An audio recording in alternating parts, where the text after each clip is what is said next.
una bendición muy especial a cada hermano que está esperando y amigo también este momento esperado de su programa, y deseamos que la bendición de Dios gobierne su vida, su hogar y su familia. El tema que tocaremos hoy es un tema muy hermoso, pues hay un pensador que dice: Dios es el autor del bien que te llegue, pero el mal viene de ti, el mal no viene de Dios.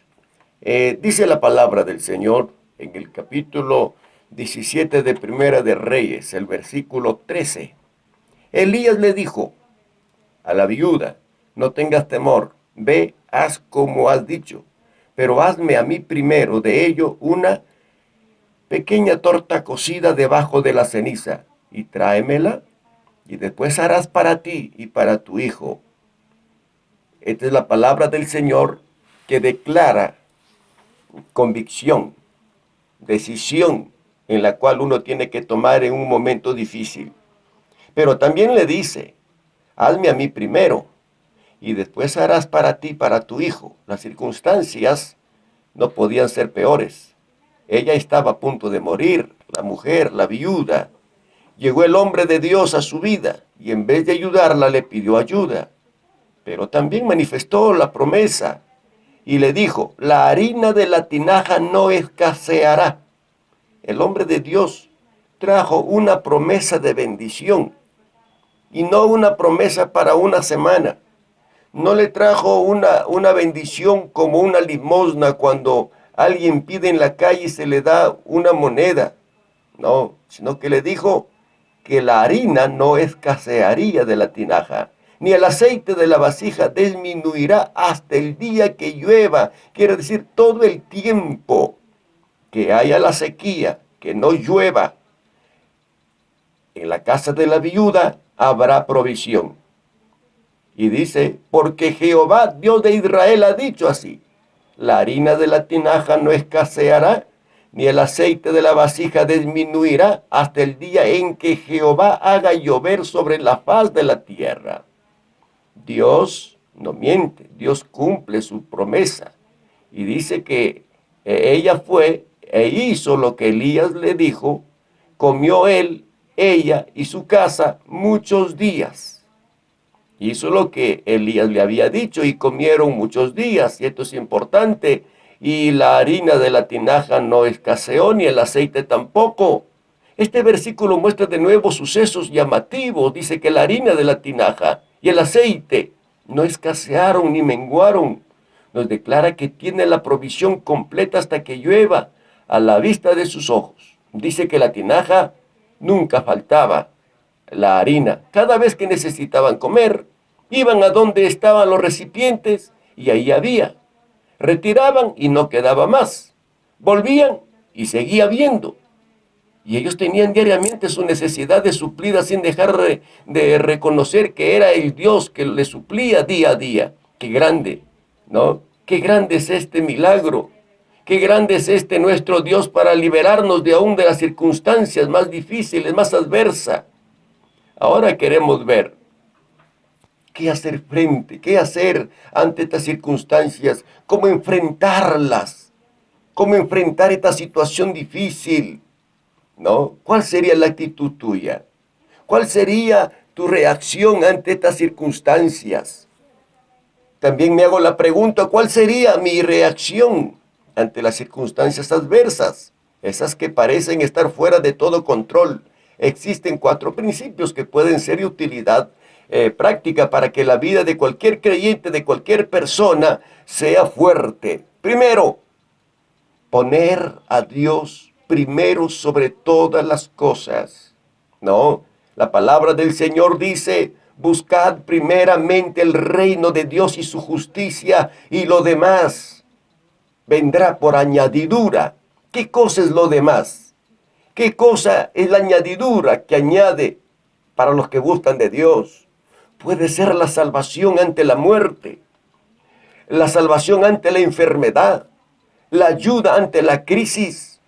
Y aquí el primer paso, la cual tiene que pasar uno y hacer y decidir, es poner a Dios en lo primero de su vida. sobre las instrucciones de Elías. Ella puso a Dios primero y esto hizo la diferencia, ¿no? Por eso Elías le dice, no tengas temor, veas como has dicho, pero hazme a mí primero de ello una pequeña torta cocida debajo de la ceniza y tráemela y después harás para ti y para tu hijo. ¿Usted hubiera hecho lo mismo? Si no quiere que Dios sea nuestra ayuda en cualquier situación de la vida, poner a Dios primero siempre es el primer escalón en la escalera de la abundancia. Pero para nosotros es lo contrario. Nosotros decimos, más bienaventurado es recibir que dar. Pero la palabra de Dios dice, más bienaventurado es dar que recibir. No sé si usted se ha sentido en esa condición en un momento dado que ha aportado algo para la vida, para algún familiar, para alguna persona que de verdad lo necesitaba o para una misión. Se ha sentido uno como que una carga se ha desprendido de los hombros. Ella podría haber dicho, yo acepto, pero, ¿y mi hijo? Yo lo aguanto, yo lo soporto, pero tengo mi hijo. Él no va a estar mendigando, él no va a morir de hambre.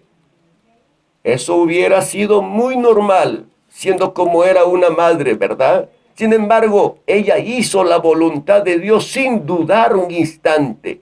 Ella no se preocupó más que cumplir lo que Dios le estaba ordenando. Y esta mujer, reitero, no era del pueblo de Israel. Ella sencillamente oyó que en Israel hay un Dios grande y todopoderoso, el que suple las necesidades, el que están enfermos, el que guía a su pueblo, el que fortalece a las familias. Eso oí esta mujer y llegó la oportunidad para ella, como tal vez está llegando esta oportunidad para ti en esta hora. Los mandatos de Dios frecuentemente son contrarios al razonamiento humano, pero si uno pone a Dios primero, Dios no falla. Él no falla, Él es fiel, Él es contundente. Cielo y tierra pasarán, pero sus palabras no pasarán. Oiga, lo que pasa es que nosotros fallamos. Nosotros hacemos lo malo. Nosotros desconfiamos. Y la duda es el peor factor terrible que obstruye la bendición de Dios en nuestras vidas. Es la duda, los prejuicios. ¿Ve? Qué importante este paso. Primero, hacer lo que Dios nos indica. Segundo, confíe en las promesas de Dios. La pobre mujer viuda, escuche, mire, esta mujer tenía todo a perder. Era pobre y era viuda y era mujer.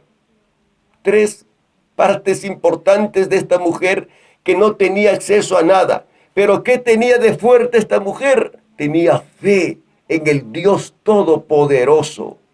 Dice, y la pobre mujer viuda, su confianza tuvo en las promesas de Dios. Yo te pregunto ahora, ¿en dónde está tu confianza?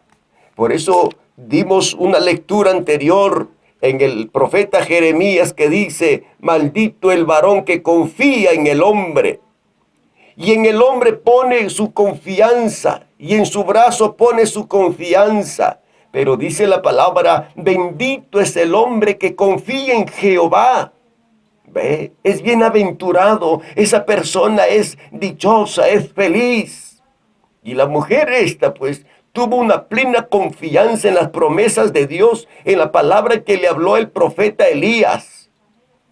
En Números 23 dice, Dios no es hombre para que mienta, ni hijo de hombre para que se arrepienta. Él dijo, y no hará.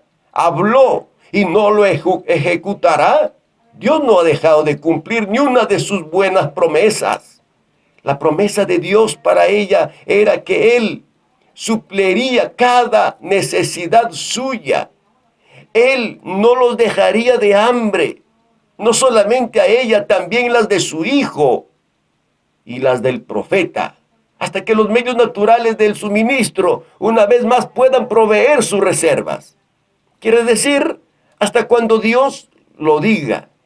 Quiere decir, si habían 3 años de sequía, Dios le iba a suplir los 3 años, aunque le suplió. porque hubieron 3 años de sequía, 3 años y medio. Si habían 4, para Jehová, Él tiene provisiones para sustentar a su pueblo. Hemos visto cuando el pueblo de Israel salía de Egipto, les dio en medio del desierto, les dio agua a beber cuando le pidieron. Les dio alimento, les dio carne, y dice la palabra que su ropa no se envejecían y nadie murió de hambre, aunque la gente murmuraba y decían, vamos a morir de hambre en este desierto, ¿qué vamos a hacer? Mire lo que dice en el versículo 14, porque Jehová, Dios de Israel, había dicho así, la harina de la tinaja no escaseará, ni el aceite de la vasija disminuirá, hasta el día en que Jehová haga llover sobre la faz de la tierra. Esta mujer tuvo que dar un paso adelante y tener confianza para que la promesa se haga una realidad en su vida. ¿Estás decidido a hacerlo tú también? Dar un paso de fe, de convicción, para la bendición de tus hijos, de tu familia, para los hijos de tus hijos, para que tú seas el patriarca, el paladín de convicción, para que tus nietos, tus hijos digan, yo he tenido un papá, una mamá de convicción, de coraje, de buenos modales, que ella siempre nos orientó por el buen camino. Aún los bisnietos también tengan que tomar tu nombre, y que la orientación y la enseñanza que tú le hayas dado, pues no solamente lleve a un bienestar terrenal, humano, que es efímero, sino que conduzca también a la eternidad. Y esto es importante. Esta mujer tuvo que dar un paso adelante. Ella dijo, esta es mi oportunidad. Y comenzó a tener confianza en la palabra que oyó, para que la promesa se haga entonces realidad en su vida, en su hogar, en su familia. Y mire, esta confianza sigue siendo impregnada para nosotros hoy y sigue siendo una bendición especial de esta mujer porque ella creyó a la palabra. ¿Cuántas veces Dios nos dice, te doy abundancia? Y nosotros no damos el paso adelante. Este es el asunto, este es el factor. A mí me desespera cuando veo creyentes que nunca superan, siempre mendigan, siempre pidiendo. Oiga, un tiempo pediremos, luego Dios nos honra, porque la palabra del Señor nos ha ordenado que nosotros seríamos cabeza y no cola. Pero si no damos ese paso, no sabremos qué habrá allí. Tenemos que empezar a ejercitar el dar el paso adelante. Eso significa confiar en la palabra de Dios, tener esa firme confianza en Dios y proclamar la palabra. Si Satanás declaró la palabra, oiga, y nosotros que la leemos y la practicamos y somos hijos de Dios, ¿cómo no usar la palabra del Señor? Aferrarse en las promesas de Jesús, aferrarse en esa palabra que Él declaró. Tenemos que hacerlo. Y Él es fiel a su palabra. Dios es fiel a su palabra. Cuando nosotros declaramos su palabra y decimos, Señor, tu palabra dice así en nuestra oración, en nuestra súplica, y declaramos esa verdad, y Dios dice, verdad, yo tengo que cumplir mi palabra, y está usando la palabra. Por eso también es bueno leer las Escrituras, leer la palabra de Dios. ¿Cuánto tiempo pasamos leyendo la palabra de Dios? Y aquí viene la tercera parte, que es la obediencia a Dios. Mejor que sacrificio es la obediencia a Dios. Ese es el otro paso, ¿no? Dice que el tercer paso era simplemente el paso de la obediencia. La mujer tuvo que obedecer y nada más, porque le dijo Elías, hazme a mí primero y después harás para ti y para tu hijo. La mujer tuvo y necesitó poder para poder hacerlo. Y en el momento, y no antes, ella no esperó y dijo, a ver, espérame, mañana lo voy a pensar. No, ella fue instantánea. Oiga, llegué a una ciudad a modo de testimonio. Llegamos a una ciudad donde comenzamos a predicar el evangelio. Mi esposa, este servidor y 2 mis hijos varones pequeñitos. Uno tenía 2 años, el otro tenía, uno tenía 1 año y el otro tenía como 5 mesecitos. Pequeñitos, y llegamos allá sin provisiones, sin ropa, sin nada. Alquilamos una habitación donde poder hacer reuniones y llamar a las personas a buscar de Dios. Era un momento tan difícil. Llegamos A los 20 días se nos acabó el gas, se nos acabó la leche, se nos acabó todo. Los niños lloraban por leche. Y yo le dije a Dios, Señor, tú eres el proveedor. Yo he venido aquí a predicar tu palabra y yo no puedo ir a estar mendigando por allá. Y le dije a mi esposa, espérame un momentito, voy a fiar una leche y voy a fiar un balón de gas. Mientras tanto que nos llegue el dinero. ¿Nos llegue de dónde? Del cielo, porque no teníamos nosotros sin pensar de dónde iba a llegar el dinero. No era fácil. Recuerdo que fue un día sábado, salí temprano. Sábado pues las tiendas se abren un poco tarde. Fui y encontré una bodeguita chiquita que estaba allí y vendía una jovencita y le digo, señorita, soy el misionero tal, he llegado recién aquí. En esa ciudad no casi creían en los evangélicos, en los protestantes, todo era contrario a mí. Si la gente no quisieron alquilarme un local porque era cristiano en esa ciudad, porque era pastor evangélico. Y todos decían, no, aquí para iglesias, para pastores y para evangélicos, aquí no hay lugar. Esto era en nuestro país. Oiga, fui a esa bodeguita, a esa tiendita, y le digo, fíjate, soy el misionero tal, acabo de llegar recién de otra ciudad del país, y se me acabó la provisión de leche, tengo 2 niños pequeños, discúlpame que te explique todo, pero yo quiero que me hagas un gran favor, me fíes, no quiero que me regales, me fíes. Hasta el día lunes, una leche Gloria, por favor, para darlo a mis hijos. La jovencita no pensó más y me dijo, no hay problema, solamente leche. Sí, le dije, leche nada más necesito ahorita. Y le pregunté, ¿y gas en dónde venden por acá? Y me indicó a dónde y fui a ver el gas. Y cuando llegué, había una tiendita, ya eran las 9, había 2 balones de gas nada más. Uno estaba vacío y el otro estaba lleno. ¿Usted cree que era fácil que me fiara el hombre este? Llegué, toqué la puerta y le digo, quiero un balón de gas. Pero la verdad le expliqué y le dije, mira, yo soy misionero, acabo de llegar a este lugar, no tengo dinero y se me acabó el gas, tengo 2 niños pequeños y están llorando, ya la leche ya me fiaron, hasta el día lunes yo te voy a pagar. El hombre me dice, yo lo entiendo, pero solamente tengo un balón nada más. Es todo lo que tengo. Y si tengo un balón, pues, ¿en dónde está la idea de que yo lo tenga que fiar? Esto ya lo vendo al contado, esto ahorita lo llevan. Le digo, hermano, hace una excepción conmigo. Y Dios te va a honrar y te va a bendecir.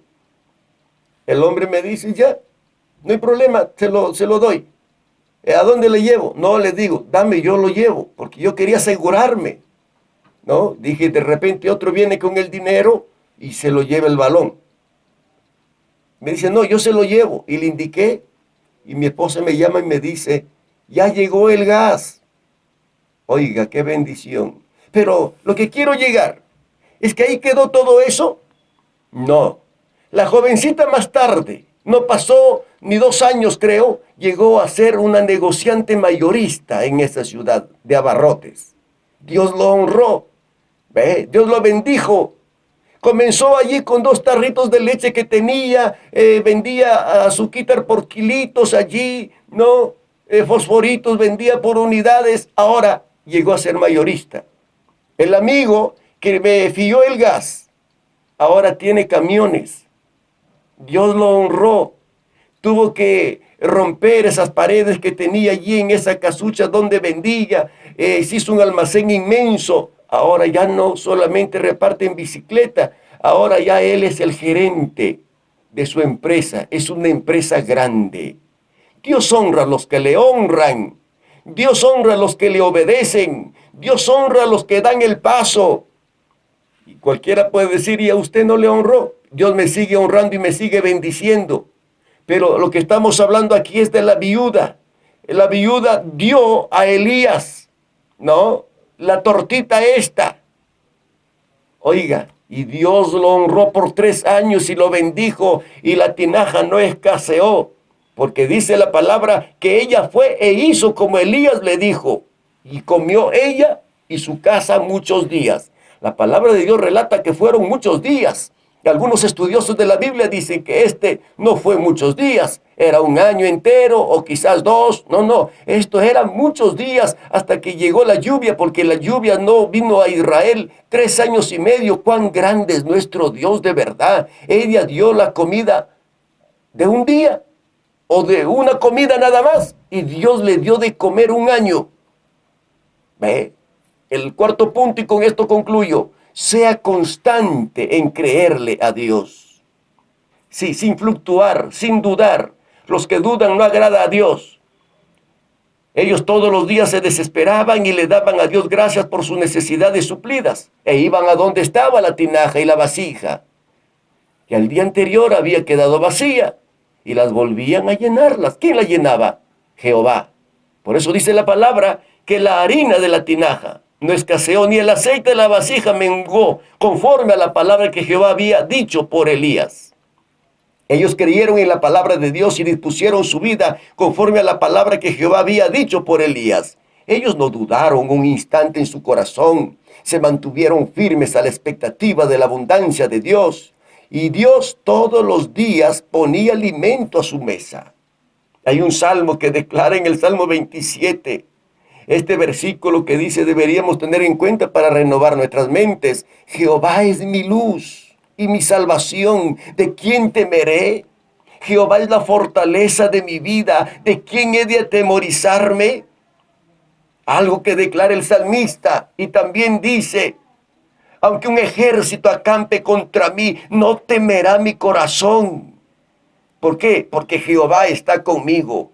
Cuando voy a salir, cuando voy a desprender, decimos muchas veces, ¿cuándo vamos a empezar nosotros? Debo abrir la puerta de mi casa y salir a vivir, pero sin conformarme esta vez con el mundo, sino pensando simplemente, Jehová es mi luz y mi salvación, ¿de quién temeré? Jehová es la fortaleza de mi vida, ¿de quién he de atemorizarme? ¿De quién? ¿De quién tenemos que tener miedo? Comencemos a advertir que Dios pretende la vida de éxito para nosotros. Simplemente necesitamos encarrilar nuestros pensamientos hacia Él. Quiere decir, ponerlo todo, nuestro espíritu, alma y cuerpo, pensando en el Dios Altísimo. He aquí, Dios es salvación mía, me aseguraré, no temeré, porque mi fortaleza, mi canción es Jehová, quien ha sido salvación para mí, dice el profeta Isaías. Ese es nuestro refugio. Y nuestro refugio es Dios. Ve, el Dios grande, quien desea cuidarnos, protegernos, darnos todas las cosas siempre abundantemente. ¿Cuánto dejaremos de temer? No hay de quién temer, amado. No hay de quién tener miedo. Y cuando vemos que el aceite y la harina se van acabando, no debemos de preocuparnos demasiado. ¿Qué comeré mañana? Hoy no puedo pensar estas cosas. Hoy no puedo orar porque me preocupa todo. Es el mayor error que podemos cometer. La palabra del Señor dice, no os afanéis por vuestra vida, que habéis de comer o que habéis de beber, ni por vuestro vestido, que habéis de vestir. ¿No es la vida más que el alimento y el cuerpo más que el vestido? Mirad las aves del cielo, que no siembran ni ciegan, ni recogen en graneros, y vuestro Padre Celestial los alimenta. ¿No valéis vosotros mucho más que esas aves? ¿Ve? Qué importante es, amados, todo esto. Si la viuda no hubiera buscado el reino de Dios, todo le habría sido sustraído, no por Dios, sino por el mundo y sus circunstancias. En cambio, le fue añadido. De eso se trata, de transformarnos, de renovar nuestras mentes y de dejar que la palabra de Dios nos guíe hacia una perspectiva espiritual del mundo material. Y para ello se necesita creer en Dios, creer en Él, creer que puede convertir la necesidad en satisfacción. Que ese es el momento en el cual Dios tiene que obrar el milagro. Ese es el momento en el cual Dios tiene que suplir. Ese es el momento en el cual Dios tiene que manifestarse que Él es real, grande y poderoso. ¿Cómo estás viviendo hoy? ¿Cómo le estás pasando tú? Como decía el salmista, aunque ande en valle de sombra de muerte, no temeré mal alguno, porque tú estarás conmigo. Tu vara y tu cayado me infundirán aliento. ¿Tienes esa plena confianza? ¿Crees en esta palabra? Si tú crees, Basta ya de la crisis, del problema que estás llevando.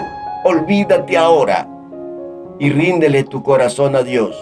Y Él quiere hacer el milagro. Si había escasez, había enfermedad, había problema, ahí es cuando Dios obra el milagro.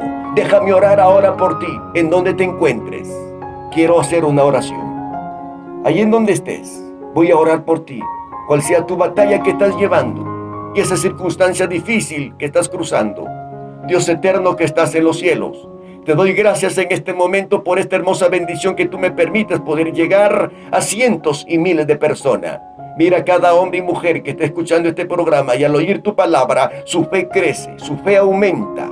Tal vez estaba pensando solamente en derrota todo el tiempo, pero ahora, al oír esta palabra, Señor, confía en ti y en tu palabra y en tu promesa. Y hoy comienza a depender como dependió esta mujer viuda y pobre. Este hombre ahora se desprende de todas las cosas y se rinde delante de ti y comienza a hacerlo primero para ti, a adorarte a ti primero, a entregarle toda su vida, su hogar, su familia para el servicio tuyo. Perdona sus pecados, perdona su maldad. Obra el milagro ahora, Señor, en esta crisis que está llevando, cual sea la crisis la cual está llevando en su vida. Declaramos hoy liberación, vida nueva y bendición de lo alto. En el nombre de Jesús de Nazaret. Amén.